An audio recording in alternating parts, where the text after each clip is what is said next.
हाय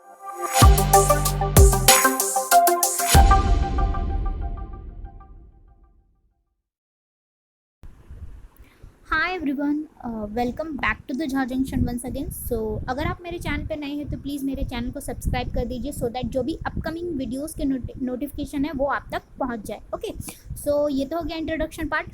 previous lesson में जो higher education का जो ये न्यू कोर्सेज में हमने टिल नाउ जो भी एशियन का पार्ट है वो हमने कवर अप कर लिया है। जो भी एशियन यूनिवर्सिटीज़ है उसको हमने डिप में कवर अप कर लिया है। अगर आपने वो नहीं देखा है तो आप प्लेलिस्ट में जाके हायर एजुकेशन के उसमें आप देख सकते हैं पूरा videos. Okay, very quick way में हमने कवर अप उसे किया है। राइट नाउ आज के लेसन में हम लोग जो बात करने वाले हैं वो ब्रिटिश पीरियड में जो हायर एजुकेशन को इनहांस करने के लिए जो भी कमीशन फॉर्म किए गए, जो भी मेजर्स को क्या किया गया, मतलब इवेल्युएट किया गया, वो हम लोग यहाँ पे डीप में डिस्कस करने वाले हैं। सो स्टार्ट करते हैं विदाउट वेस्टिंग टाइम। चलो देखते हैं। First is what, wait here, first is charter act. तो चार्टर एक्ट का एक बैकग्राउंड सा इंफॉर्मेशन दे देती हूँ। तो चार्टर एक्ट देखो, ये आया 1813 में आया। अब इससे पहले एक बात बता देती हूँ कि जब वेट इंडिया में ना पहले ना 17 सेंचुरी में क्या हुआ, ईस्ट इंडिया कंपनी आई। ओके, तो ईस्ट इंडिया कंपनी जब भी आई थी इंडिया में तो वो क्या करने आई थी, बिजनेस करने आई थी। बट लेटर ऑन ऐसा हुआ कि वो क्या पूरा मतलब कि ब्रिटिश का पूरा खानदान यहाँ पे आके रहने लगा। ओके, इन द सेंस कि पूरा ब्रिटिश पार्लियामेंट ने रूल करना स्टार्ट किया। तब जो शुरू में ये आया था, ये इसका पर्पज़ यही था कि बिजनेस करना ईस्ट इंडिया कंपनी का। बट लेटर ऑन ऐसा हुआ कि क्या कहते हैं अपना ब्रिटिश में ये क्या कहते हैं अपना ये इंडस्ट्रियल रेवोल्यूशन चालू हो गया था। ओके, 1714 के टाइम। ओके, तो वहाँ पे बहुत सारे ऐसे गुड्स वगैरह क्या हुए, बहुत ही मशीनरी वगैरह का यूज़ करके क्या हुआ, गुड्स वगैरह को क्या किया, प्रोडक्शन बहुत ही वाइडर मास प्रोडक्शन हुआ। और वो प्रोडक्शन की चीज़ों को बेचने के लिए क्या हुआ, इंडिया की तरफ पूरी उन्होंने क्या किया, मतलब क्या कहते हैं इंडिया की तरफ उन लोग ने आना स्टार्ट कर दिया। ओके, और देखा जाए तो यूरोप में भी उनको नेपोलियन की तरफ से क्या किया गया था, बैरियर्स लगा दिए गए थे। तो चार्टर एक्ट क्या किया कि वहाँ की जो उन्होंने ईस्ट इंडिया कंपनी क्या किया था, वहाँ की क्वीन से एक कहा जाए तो एक तरीके से परमिशन लेके आया था। ओके, बट चार्टर एक्ट में क्या हुआ कि वहाँ पे एक रेगुलेशन लगाया गया, किस पे, ईस्ट इंडिया कंपनी पे, कि अब जो इंडिया में जो वो बिजनेस कर रही है तो इंडिया के लोगों का एजुकेशन का जो भी क्या कहते हैं उनके इन्हांसमेंट के लिए, उनके बेटरमेंट के लिए ये this would be their responsibility now. Okay, तो इसके लिए क्या बोला गया कि इस एक्ट में कि the act incorporated the principle of encouraging learned Indians and promoting knowledge of the modern sciences in the country। तो अब ये इंडिया का क्या होगा, ये ईस्ट इंडिया कंपनी का क्या होगा कि रिस्पॉन्सिबिलिटी रहेगी कि इंडिया में एजुकेशन को वो प्रमोट करे। तो ये क्या करेगी, her directed the company to this act directed the company to sanction 1 lakh rupees annually for this purpose. Even this petty amount was not made available till 1823। Okay, तो 1 लाख रुपए का क्या करेगी, पूरे खर्च करेगी इंडिया के एजुकेशन सिस्टम के लिए। बट लेटर ऑन ये क्या हुआ, पूरे 10 साल तक भी ये दे नहीं पाई, बोला गया। ओके, सो तो ये भी बहुत सारे चार्टर एक्ट आए। ठीक है, चार्टर एक्ट 1813, चार्टर एक्ट 1853, हर क्या कहते हैं 20 साल में ये क्या होता था, इनको रिन्यू करते थे। ओके, उनको फिर फर्दर परमिशन देते थे। तो ये हुआ। तो यहाँ पे 1 लाख रुपीज़ का अपने को क्या याद रखना है, बस अपने को हायर एजुकेशन में ये याद रखना है कि चार्टर एक्ट में कि इंडियन एजुकेशन के लिए 1 लाख रुपीज़ को क्या करने को मिला कि हाँ एजुकेशन सिस्टम में ये कंपनी क्या करेगी, इन्हांस करने के लिए मदद करेगी। तो ये हो गया। नाउ इसी के साथ ना यहाँ पे चार्टर एक्ट के साथ में ना जो फॉरेन के जो मिशनरी वगैरह थे तो उनको भी इंडिया में अपने आके और अपने धर्म का वगैरह का जो क्रिश्चियनिटी जो रिलीजन है उसको प्रमोट करने के लिए क्या किया गया, एक तरीके से परमिशन दे दिया गया है मिशनरीज वगैरह को। ओके, तो ये हो गया चार्टर एक्ट के बारे में। Now second is Lord Macaulay minute 1835। तो 1835 में ना लॉर्ड मैकाले के द्वारा एक क्या कहते हैं ना विवरण पत्र क्या किया गया, बनाया गया। तो ये लॉर्ड मैकाले कौन था, ये एक क्या कहते हैं इंग्लिश एजुकेशन, इसे ना इंग्लिश एजुकेशन एक्ट भी कहा जाता है, ये भी याद रखना है। लॉर्ड मैकाले को का जो ये मिनट है इसे इंग्लिश एजुकेशन एक्ट के भी नाम से जाना जाता है। तो ये मैकाले कौन था, ये लॉ मेंबर था, जो भी क्या कहते हैं ब्रिटिश की जो गवर्नर जनरल काउंसिल थे ना, तो उसका ये क्या था, लॉ मेंबर था। ठीक है, लॉ कमीशन का हेड था। तो इसे बुलाया इसलिए गया था ना, मतलब ये 1834 में यहाँ पे इंडिया आया था, तो इसे इसके बुलाने का यही पर्पस था, जो एक दो तरीके के जो व्यू फॉर्म हो गया था उसे इरेडिकेट करने के लिए। अब वो दो व्यू क्या था, एक तो ये था ओरिएंटलिस्ट, ठीक है, एंड सेकेंड था कि एंग्लिस्टिक। ओके, एंग्लिस्टिक, वेट ये लेजिबल नहीं होता है, सी चलेगा। तो ओरिएंटलिस्ट का जो व्यू था ये क्या था, ये क्या बोलते थे कि जो भी जो हायर एजुकेशन जो भी फॉर्म होगा या फिर जो भी एजुकेशन सिस्टम फॉर्म होगा वो क्या होगा, इंडियन लैंग्वेज में होगा, इंडियन ट्रेडिशन के साथ होगा, सो दैट कि बेटर अंडरस्टैंडिंग लोगों को मिले इंडियन, अगर उनके वर्नाकुलर मीडियम में रहा तो ये। तो ओरिएंटलिस्ट का व्यू ये था। फिर एंजलिस्टिक का व्यू ये था कि ये क्या बोल रहे थे कि वेस्टर्न लैंग्वेज को बढ़ावा मिलना चाहिए, दैट देन वनली क्या होगा कि साइंटिफिक नॉलेज उन्हें मिलेगा और ये मॉडर्न टेक्नोलॉजी को बढ़ावा देगा। तो इंग्लिश ही ये काम कर सकती है, जो भी अपना क्या कहते हैं जो रीजनल लैंग्वेजेस है वो ये इतने व्यापक मतलब पैमाने पे नहीं कर सकती, उतने वाइडर एक्सटेंड में नहीं कर सकती। तो ये था ये मैकाले का कहना। तो मैकाले ने क्या किया, फिर इंग्लिश एजुकेशन को बढ़ावा दिया। ओके, तो इधर हम देख सकते हैं the British plan to educate a small section of the upper and middle classes, so therefore creating a class India in a blood and color but English in the taste, in opinion, in morals and intellect। मतलब कि ऐसे लोगों को form करना जो क्या करे, जो क्या रहे कि इंडियन खून रहे, इंडियन ब्लड में रहे, कलर में, बट उनका जो भी उनका इंटेलेक्चुअल प्रोसेस, उनका मोरल, उनका ओपिनियन, उनका टेस्ट, सब कुछ क्या कर दिया जाए, इंग्लिश के वे में कर दिया जाए। ओके, और जो अभी भी एग्जिस्ट कर रहा है। Okay, so would act as a interpreters between the government and masses. This was called as a downward filtration theory. Now what does it mean by the downward filtration theory? ये क्या है? तो downward filtration theory इसने लाया, इसने क्या बोला कि मतलब ये theory क्या बोलता है, इसका मीन्स ये होता है कि एजुकेशन को प्रोवाइड करना चाहिए, किसको प्रोवाइड करना चाहिए, कि जो small portion of the people है, जो हायर क्लास के हैं, उनको देना चाहिए, एंड अकॉर्डिंगली वो क्या हो जाएगा, फिल्टर के थ्रू वो जो भी लोअर पीपल के पास वो पहुंच जाएगा। तो that is called as what, downward filtration theory. तो it can be asked in the examination also कि ये बोल सकता है कि downward filtration theory is related to which of the following commission. तो we have to give English education commission दिया है तो वो, लॉर्ड मैकाले दिया है तो वो। ओके, तो डाउनवर्ड फिल्ट्रेशन थियरी यही बोलता है कि हायर क्लास को क्या किया जाना चाहिए, एजुकेट करना चाहिए उसके द्वारा, और वो फिर लोअर क्लास तक अपने आप चले जाएगा। तो अगर हम देख सकते हैं कि इसका मेन व्यू यही था कि इंग्लिश को बढ़ावा देना और अपना काम निकालना। ओके, सो और वैसे भी ना जो क्या कहते हैं कि इंडिया में हायर एजुकेशन लाने का मतलब, जो भी ये कमीशन वगैरह फॉर्म किए गए, इसे लाने का मतलब यही था कि इंडिया को रूल करना है तो थोड़े बहुत क्या करने पड़ते हैं, कॉम्प्रोमाइज़ करना पड़ता है, तो उसके हिसाब से इन्होंने ये किया था। सो ये हो गया focused on the English education system. Okay, तो इंग्लिश एजुकेशन सिस्टम को ये क्या किया, बढ़ावा दिया। तो इसमें यही बोला कि ये जो तो हुआ क्या कि ये जो भी ओरिएंटलिस्ट एंड जो भी अपना एंजलिस्टिक का जो विवाद था, ओके, कुछ लोग बोल रहे थे कि वर्नाकुलर मीडियम में देना चाहिए, और फिर कुछ लोग बोल रहे थे कि इंग्लिश एजुकेशन को बढ़ावा मिलना चाहिए। तो इसका जो भी क्या कहते हैं विवाद था वो ख़त्म हो गया। ठीक है, फॉरेन कल्चर को इसने प्रमोट करने के लिए फुल्ली मतलब क्या कहते हैं अपना योगदान दिया। फिर हाउएवर कि इसने एक बहुत ही बड़ा मतलब क्या कहते हैं ना, इंग्लिश एजुकेशन को बढ़ावा देना कोई गलत बात नहीं है, बट इसके साथ साथ इसने क्या किया कि जो इंडियन कल्चर है, इंडियन ट्रेडिशन है, इंडियन लैंग्वेजेस का इसने जमकर बहुत ही मजाक उड़ाया था एट दैट टाइम, और उसने बोला था कि ये बहुत ही क्या कहते हैं डेफिशिएंट लैंग्वेज है, उतना डिफेक्टिव है, जो कि क्या कर सकता है, एजुकेशन प्रोवाइड नहीं कर सकता। तो that was his biggest mistake. Okay, तो ये इसने बोला था। तो दैट्स वाई ये थोड़ा मतलब इसका मिनट जो कहते हैं ना विवरण पत्र थोड़ा वो हो गया। प्रमोट किया English language, that is nothing, ये खुद के मतलब उसका कोई प्रॉब्लम नहीं था, बट इसका मेन उद्देश्य यही था कि divide and rule. Okay, Indian in the blood and colour but English in the taste, in opinion and moral and intellect. Okay, तो ये हो गया मैकाले मिनट के बारे में। Now third is what, Wood's despatch. Okay, तो Wood's despatch कब आया, 1854 में। तो एक चीज़ अपने को और क्या करना है, अपने को पूरा ईयर अच्छे से याद कर लेना है। ओके, मैकाले मिनट कब आया, तो अपने को जवान पे रहना चाहिए, 1835 में आया।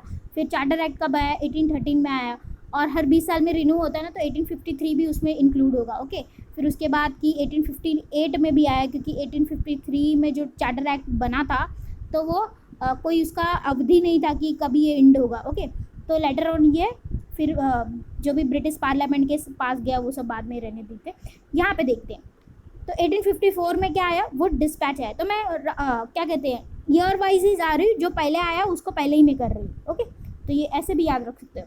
नाउ थर्ड इज व्हाट, देखो this was known as a Magna carta of English education in India.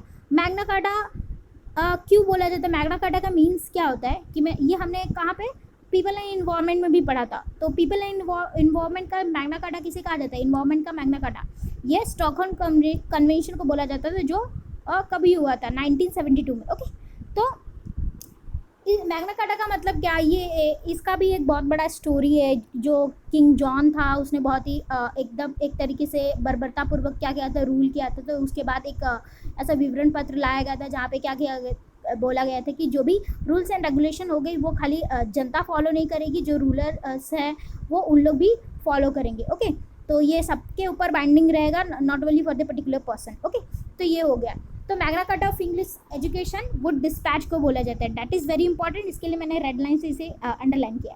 Now it rejected the downward filtration theory. तो इसने क्या किया, फिल्ट्रेशन थियरी को क्या किया, हटा दिया। मतलब ये एटलीस्ट ऑन अ पेपर इसको हटा दिया, कि बोला कि नहीं ऐसा नहीं होना चाहिए कि एजुकेशन को क्या करना चाहिए कि खाली हायर क्लास के लोगों को दिया जाए और फिर वो अल्टीमेटली लोअर क्लास तक पहुंच जाए, ऐसा नहीं होना चाहिए। Third, it recommended English for higher studies and vernacular at a school level. Okay, school level पे क्या बोला कि इंडियन लैंग्वेज को मतलब इंडियन लैंग्वेज में स्टडीज़ होगी और जो भी हायर एजुकेशन होगा वो इंग्लिश एक मेन मीडियम होगा। तो ये हो गया। थर्ड, सेकुलर एजुकेशन, सारे धर्म सारे संप्रदाय के लोगों को दिया जाएगा, irrespective of the caste, creed और जो भी रिलीजन वगैरह वो सब यहाँ पे फॉलो नहीं होगा। Okay, then encourage private enterprises. अपना ये मैकाले में भी ये हुआ था कि उसने भी बोला था कि जो भी एजुकेशन सिस्टम होगा ना सबके लिए होगा, मतलब कि एजुकेशन सेकुलर होगा, कोई भी रिलीजन वगैरह धार्मिक चीज़ नहीं पढ़ाई जाएगी, वो भी उसने बोला था मैकाले ने। नाउ इधर इनकरेज प्राइवेट इंटरप्राइजेज, मतलब कि प्राइवेट की जो इंस्टीट्यूशन है वो भी क्या करेगी, वर्क करेगी in order to boost the higher education system. तो ये हो गया।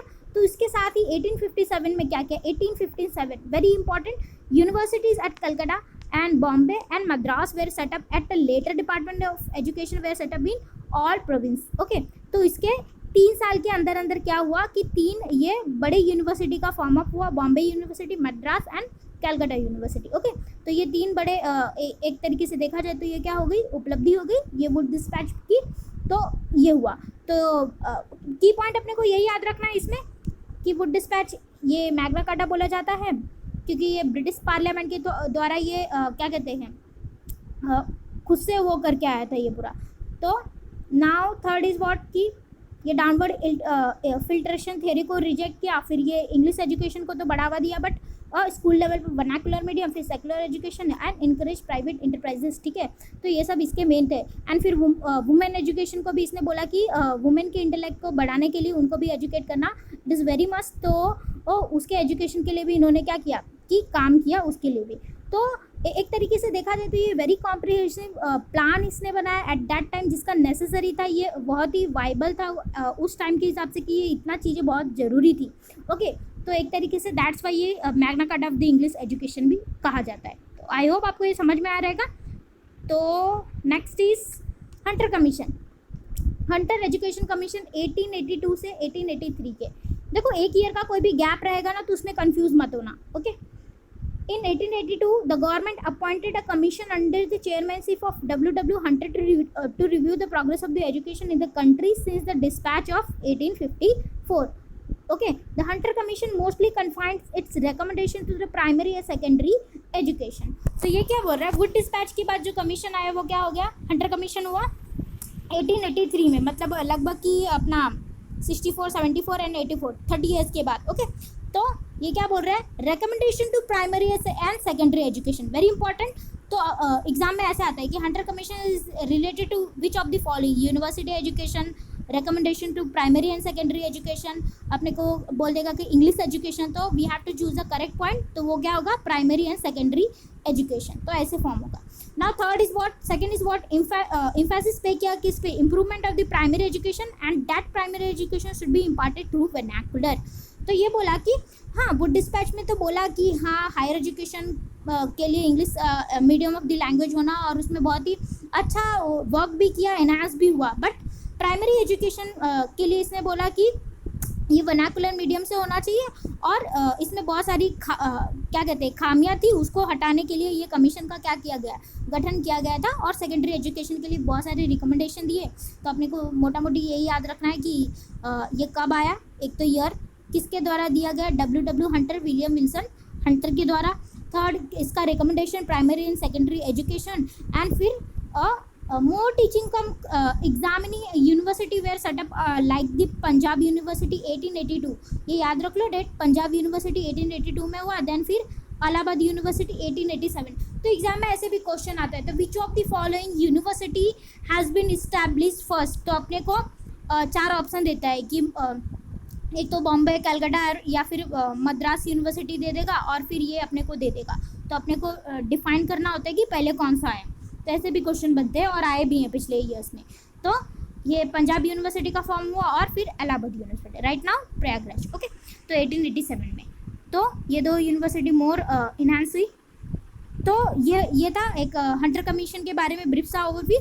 तो आज हमने क्या क्या देखा, एक बार क्विक में रिवाइज कर ले। ये तो क्वेश्चन है, wait here, where is that, charter act के बारे में पढ़ा। तो चार्टर एक्ट में वन की पॉइंट यही याद रखना है, 1 लाख रुपीज़ क्या करेगी कि एनुअली क्या करना है, इन्वेस्ट करना है to in order to improve the Indian education system. Second, Lord Macaulay के द्वारा क्या किया गया, इंग्लिश एजुकेशन को बढ़ावा देने के लिए एक विवरण पत्र लाया गया, और उसमें यही बोला गया है कि इंडियन लैंग्वेज उतना एफिशिएंट नहीं है in order to boost up कि इंडिया का ग्रोथ उतना डेवलपमेंट हो सके। तो only language which will efficient जो होगी कि इंडिया के डेवलपमेंट के लिए, that would be English only. Okay, so इसने डाउनवर्ड फिल्ट्रेशन थ्योरी भी लाया।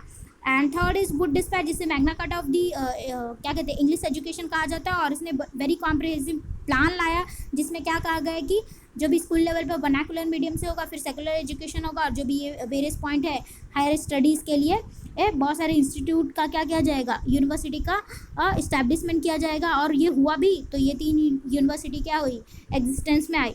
नाउ हंटर कमीशन का यही प्राइमरी एंड सेकेंडरी एजुकेशन के लिए इसने रिकमेंडेशन दिया, और फिर Punjab university and Allahabad university का सेटअप हुआ, और ईयर 1882 से 1883 तक था। तो यही सा की पॉइंट था, अपने को याद रखना। सो आई होप आपको ये पूरा लेसन समझ में आ रहेगा। So now time arises for the question of the day. तो Bombay university along with the Madras university was established in, okay. तो अब एग्जाम में ऐसे दिया ना, Bombay university along with the Madras university was established in, तो ऐसा नहीं बोलने का कि ये क्वेश्चन रॉन्ग है क्योंकि इसमें कलकत्ता यूनिवर्सिटी मुझे तो नहीं दिख रहा है, ऐसा नहीं बोलने का, क्योंकि इसने क्या बोला है कि क्वेश्चन को भी थोड़ा अपने को समझना, नहीं तो फिर हम बोलते हैं अरे क्वेश्चन ही रॉन्ग आया था, ठीक है, इसके फ्री में मार्क्स मिलेंगे, पर मिलता नहीं है फिर। ओके, तो यही बोल रहा है कि Bombay university along with the, ये क्या बोल रहा है, बॉम्बे यूनिवर्सिटी जो मद्रास यूनिवर्सिटी के साथ फॉर्म हुआ था वो कब इस्टेब्लिश हुआ। तो इसके ऑप्शन है 1957, not 1957, it should be 1857, okay, it's a major mistake, okay, 1857 by mistake मैंने 90 लिख दिया। Now second is 1854 and third is 1856 and fourth is 1859। तो right answer you will comment, आप क्या करोगे मुझे कमेंट सेक्शन में बताओगे, और वेरी इजी। सो इसी के साथ हमारा आज का ये लेसन कंप्लीट होता है। सो आई होप आपको ये पूरा लेसन समझ में आ रहेगा, और फिर जो अपना अपकमिंग वीडियो आएगा, नेक्स्ट वीडियो, जिसमें हम लोग यूनिवर्सिटी एक्ट के बारे में बात करेंगे, फिर सैडलर कमीशन के बारे में, फिर के वगैरह के बारे में बात करेंगे, फिर जो भी वेरियस क्या कहते हैं कमीशन फॉर्म अप हुए बिफोर द इंडिपेंडेंस, तो उसको डीप में हम लोग कवर अप कर लेंगे अपकमिंग लेसन में, सर्जन प्लान जो भी थे अपने। ओके, सो आज के लेसन में यही इतना ही, और फिर आप ये पूरा गो थ्रू करिएगा। Till than happy learning and thank you very much.